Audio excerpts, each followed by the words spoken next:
ladies and gentlemen, and movie lovers of all kind, and welcome back to the channel. As always, I am your host, Brett Murphy, and for today's video, it is going to be another Cinema Showdown versus video. And it is going to be the Fantastic Beasts franchise versus the Hobbit Trilogy. So if you do recall, just a few months back, I released my Harry Potter franchise versus the Lord of the Rings Trilogy video. And I thought with the release of Fantastic Beasts, The Secrets of Dumbledore, marking the third film in the Fantastic Beasts franchise, why not double down on this Wizarding World versus Middle-earth trend?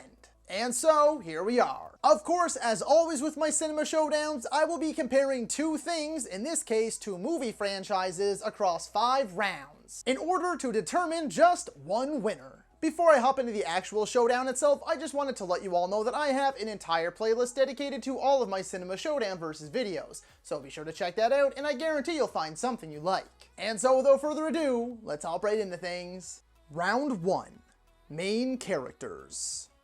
The Fantastic Beasts franchise primarily follows Newt Scamander, played by Eddie Redmayne, as our main character. However, there are plenty of other prominent players woven throughout these adventures as well. Most of them are fairly inconsistent, except for one, however, Jacob, played by Dan Fogler, who I believe is the best character in the franchise personally.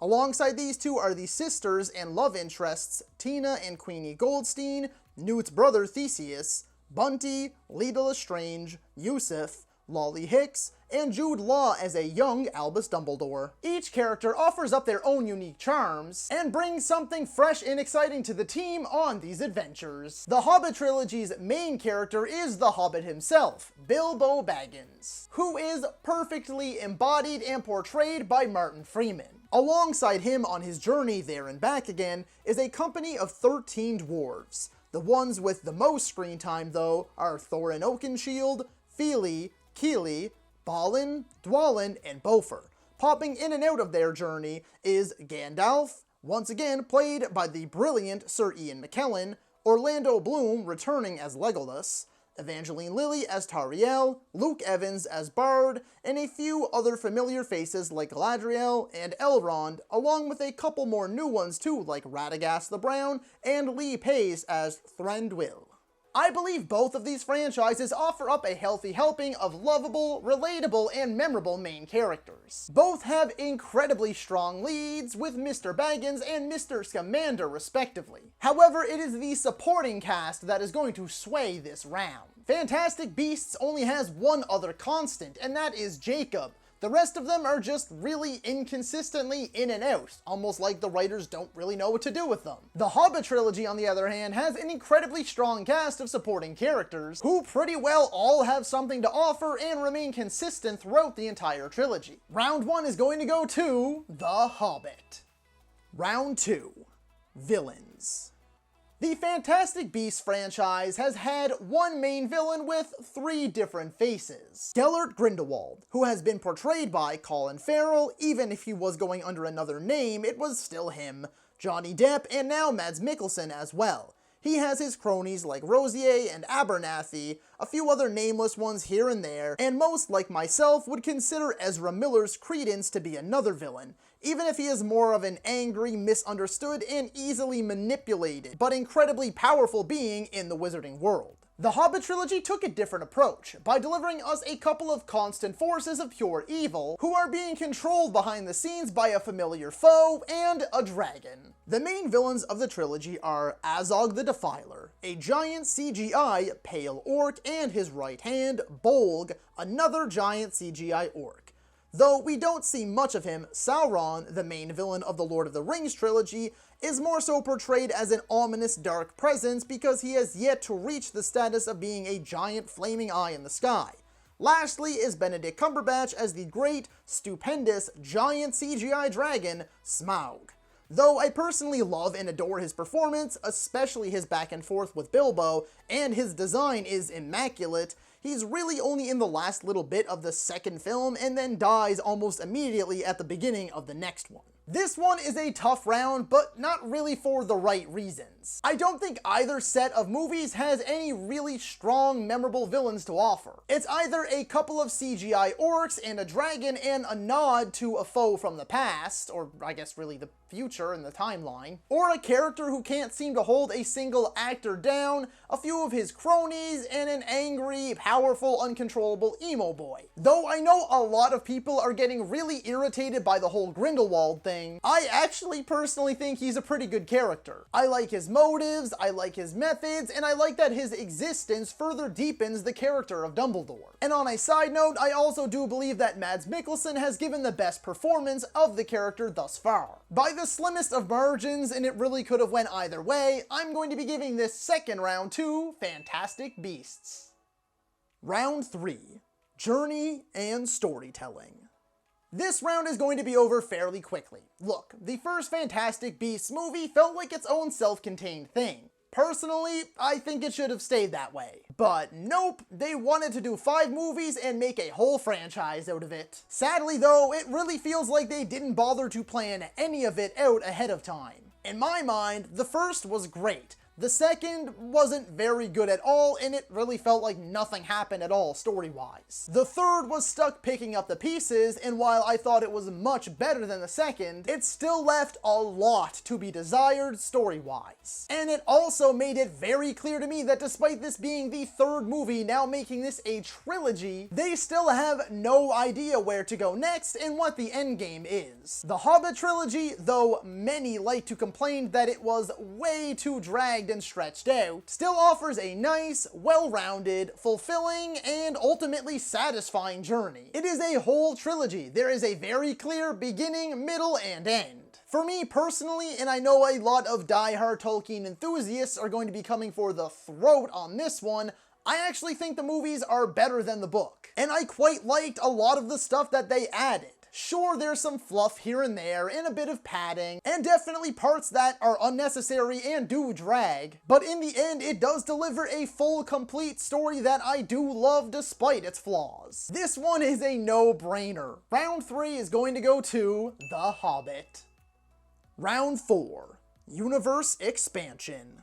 Both of these franchises follow their iconic predecessors, the Harry Potter franchise and the Lord of the Rings trilogy. Despite both of them technically being prequels, or at the very least set before the events of their counterparts. Fantastic Beasts takes place in the wizarding world during the 1920s. We get some familiar faces, names, and locations, but much of this new set of movies is quite new. Though it doesn't do a ton on the surface to really push the envelope and expand upon the lore and history of the wizarding world, it still adds quite a bit. We get plenty of new locations, new rules, new spells, new characters, major events that help to shape the world that Harry Potter himself will later inhabit, and of course, a plethora of never-before-seen fantastical creatures. It expands upon Dumbledore's story and drops hints here and there to its other ties to the Harry Potter series, which is set within the 1990s. The Hobbit Trilogy's greatest strength is also its greatest weakness in my mind.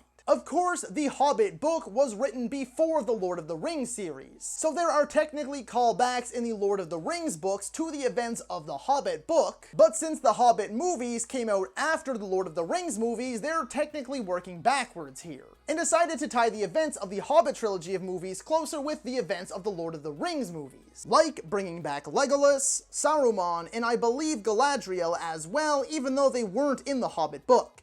Name-dropping Aragorn, even though that makes no sense in the timeline, featuring characters like Elrond far more prominently. Sauron is very bluntly featured in the movie, even though he is only referenced as the necromancer in the book, bringing in characters from the Lord of the Rings books like Radagast, and even creating brand new ones like Tauriel. As a fan of the movies first, because I grew up with the movies and was not anywhere near old enough to read or comprehend the books, I really enjoyed how closely tied these movies became to the Lord of the Rings trilogy. But it also hinders the movies too, because firstly, it pisses off a lot of Tolkien purists, and it really makes Middle-earth and all of its magnificent, imaginative, and expansive lore feel really small. Though I don't feel either of these franchises took any major or massive leaps towards expanding their respective universes, Fantastic Beasts does continue to introduce new things that, as far as I'm aware, do not conflict with any pre-established things, as well as they also continue to expand on certain elements, ideas, and characters like Dumbledore. While the Hobbit movies did decide to tie themselves in closer with the Lord of the Rings movies, and I did personally enjoy that, I am going to be giving this round to Fantastic Beasts.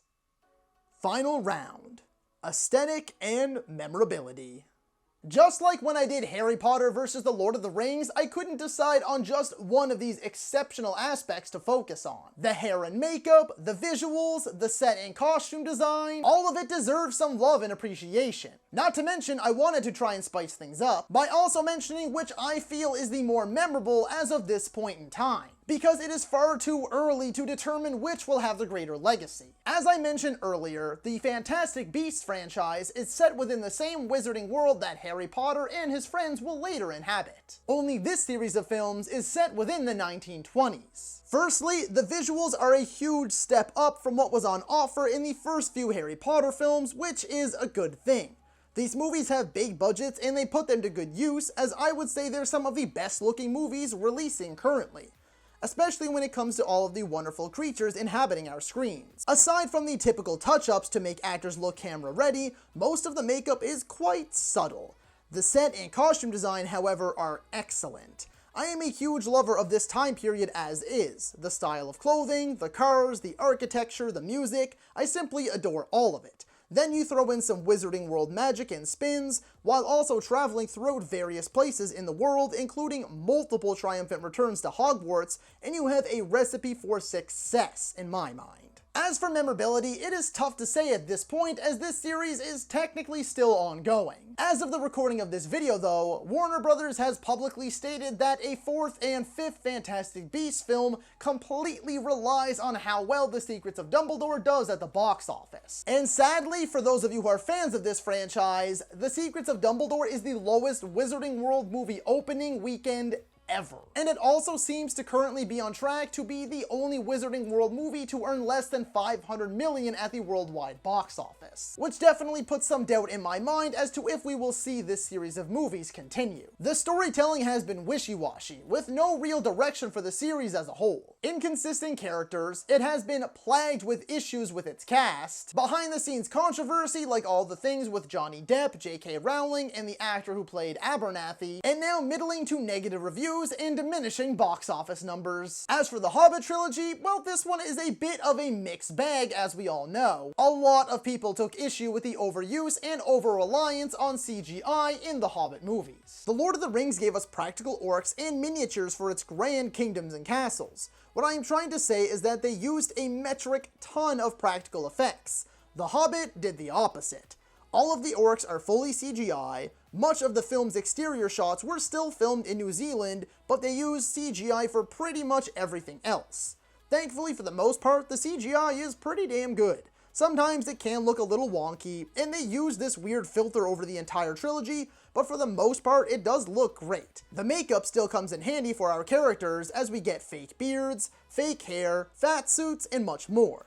The set and costume design is immaculate once again. Peter Jackson and his crew stepped right back into Middle-earth as if they never left. It manages to recapture that feel that the Lord of the Rings provided with relative ease. As for memorability, the Hobbit Trilogy is definitely in an interesting place. Many people hate these movies. Many people enjoy them but are quick to pick out their flaws, and many people just love them. I'm in the camp that despite their flaws, I honestly love these movies and always have a great time watching them. It seems to me like nowadays more and more people are coming around to this trilogy and realizing that there's just some good old fun to be had one way or another. But many also still think that they were unnecessary and needlessly dragged out across 3 films. This final round was probably a bit closer than most people think. I love the aesthetic of both of these franchises. I think that for the most part, Fantastic Beasts does have the better visuals. I think they're just about equal in set and costume design, and the Hobbit Trilogy does have the better hair and makeup work, so these two are basically deadlocked. But what it does come down to is that X factor being memorability. And the way that I see it, I do honestly but sadly think that The Secrets of Dumbledore will be the last Fantastic Beasts movie. The interest just isn't there anymore. The storytelling lacks any direction, the reviews have been mediocre to poor, and there's just no real pull for audiences to keep coming back and watching these movies. Though the reception to the Hobbit Trilogy was not overwhelmingly positive like it was for the Lord of the Rings Trilogy, these movies still made absolute bank at the box office and for the most part have fairly positive reviews. This trilogy definitely still has its haters out there, but as time goes on, it does seem like more and more people are coming around to it. Therefore, I will be giving this fifth and final round and the crown to The Hobbit. So that is all for today's video, folks. Be sure to let me know down in the comments if you agree or disagree with my winner. While you're at it, feel free to let me know who you would have chosen to win each round and what Cinema Showdown you'd like to see me cover next. If you enjoyed that video, be sure to hit that thumbs up button. And if you'd like to see more content, consider subscribing to my channel and ringing that little bell icon. That way you can be notified about all of my latest uploads. And as always, stay safe. Thank you so much for watching, and that's a wrap. Hey you, yeah you, if you made it this far, just know I appreciate you, and while you're here, consider hitting that subscribe button.